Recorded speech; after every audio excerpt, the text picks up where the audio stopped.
Understand the laws of nature. Taking a broader view of meditation starts by making friends with nature. Nature can be our best friend, philosopher and guide in this respect if we know how to relate to it. What we need to do is just keep our eyes open and start looking around us. Slowly we develop a rapport, become more meditative and realize the important role played by nature in our life. It is astounding to see how nature works within the immaculate framework of its eternally incorruptible, infallible and irrefutable laws.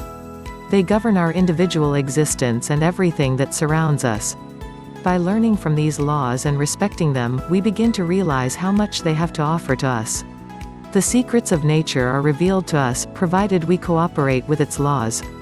Once we know how to learn from nature, we can see what perpetual learning really means. Perpetual learning helps us develop better understanding and insight into the basic realities of physical life. While learning from nature, we learn a lot about ourselves, because we are an integral part of the vast cosmic existence.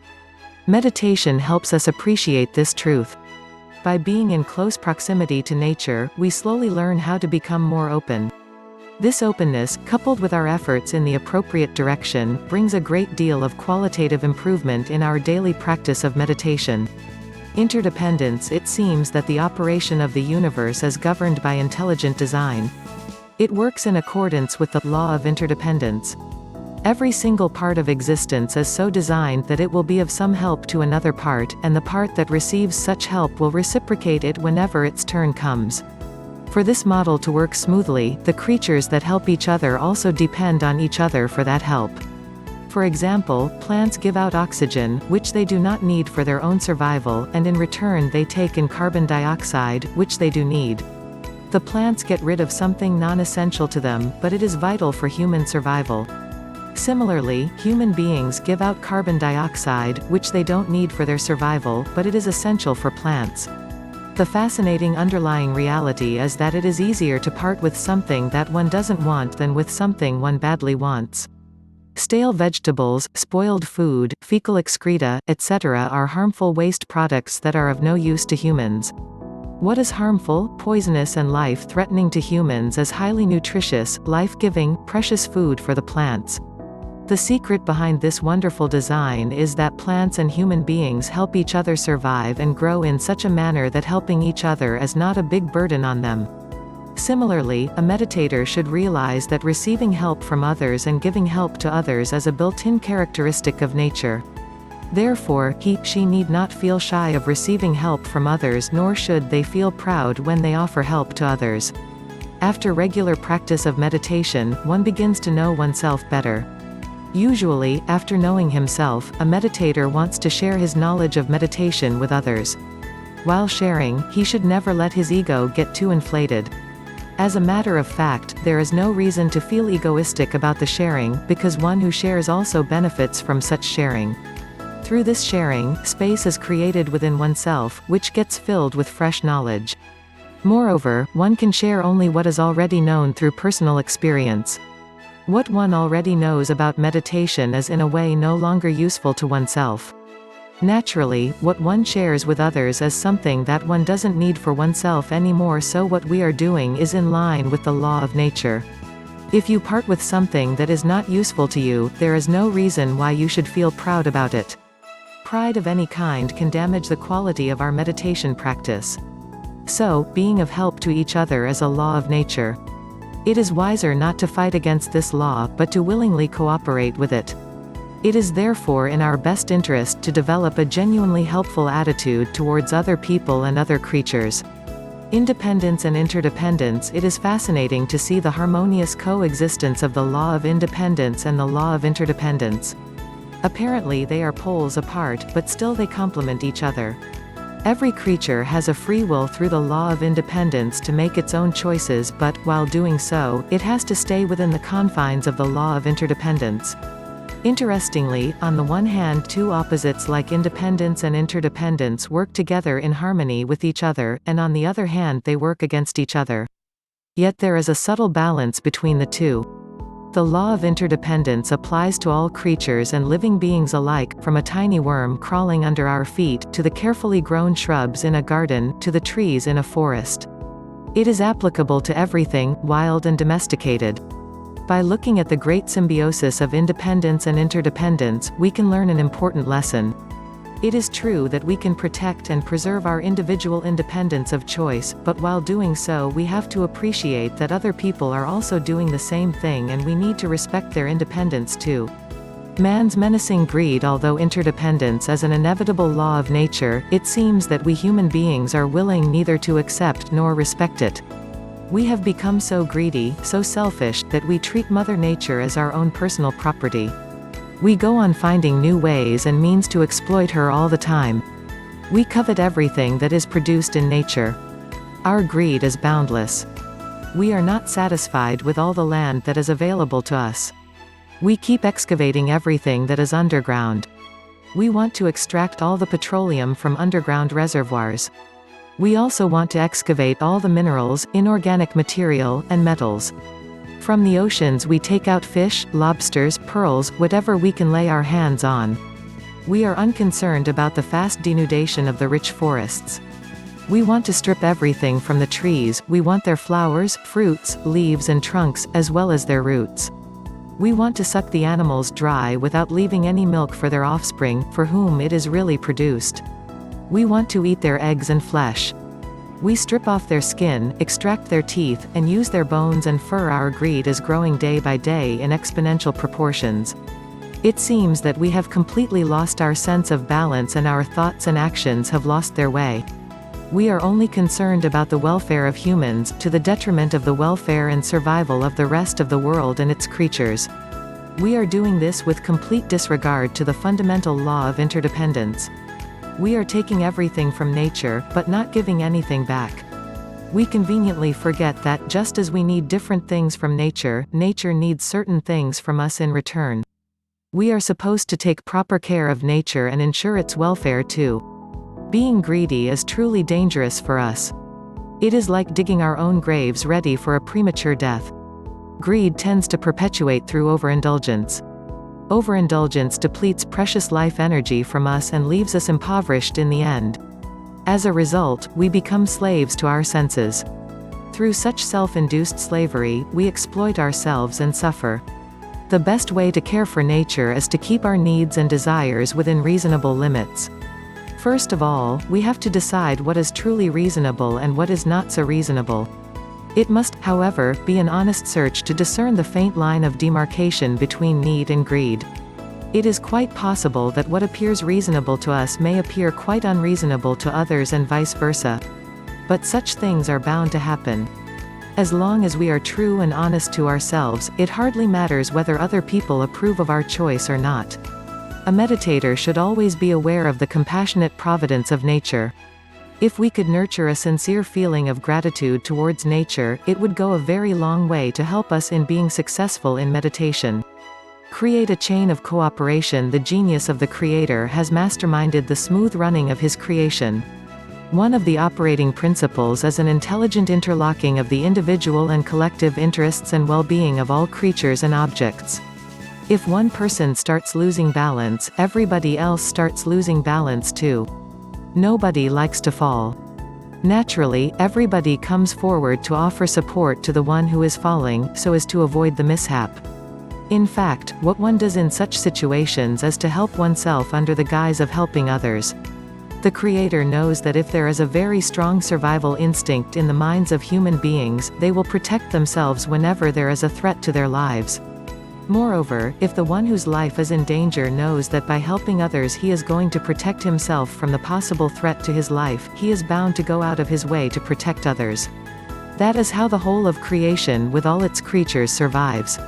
The Creator is very much aware that people will help each other only when their life is in danger. However, for the subsistence of creation, He keeps them bound by the law of interdependence.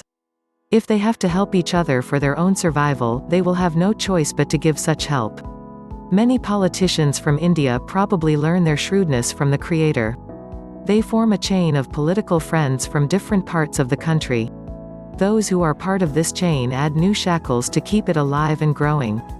If for some reason a shackle or two gets loose and starts falling apart, the friends come forward to rescue the person from falling. It looks like a great sense of fraternity and commitment. But through such help, they help themselves guard their individual vested interests, under the guise of brotherhood and friendship. A meditator must understand and willingly accept the law of interdependence, so that his individual welfare and well-being will always be automatically protected.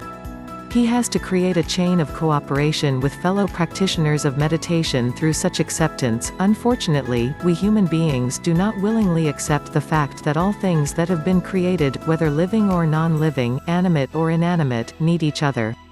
It is in our own interest to respect the law of interdependence and learn to live with it. But under the stupefying influence of ignorance, the human race is currently involved in an indiscriminate plundering of all natural resources.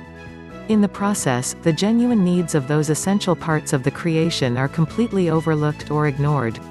Freedom of choice. The quality of life we live and the number of problems we face can depend on how we make use of our freedom of choice. It is entirely up to us how we make use of the privilege of living, whether we neglect our body and ruin our health or take proper care of it. We have to make an intelligent use of the freedom of choice that is given to us by nature. As a parallel, giving light and giving shock are two qualities of an electric current. If we do not treat it with care, we will have to face the consequences of our decision. If we are careless in how we use it, it can hurt us. If we decide to protect ourselves from the electric current and make use of the same energy constructively to light a table lamp or put on a fan, electricity will offer us a service.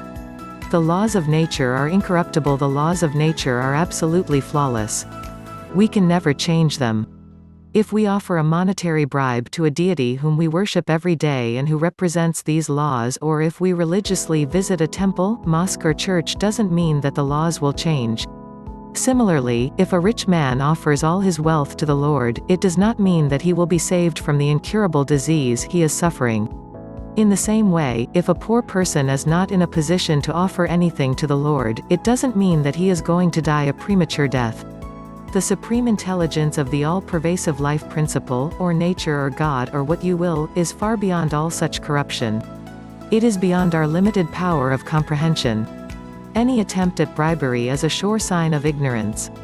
It is impossible that the higher power will ever succumb to any bribery whatsoever, because it would be like breaking his own laws.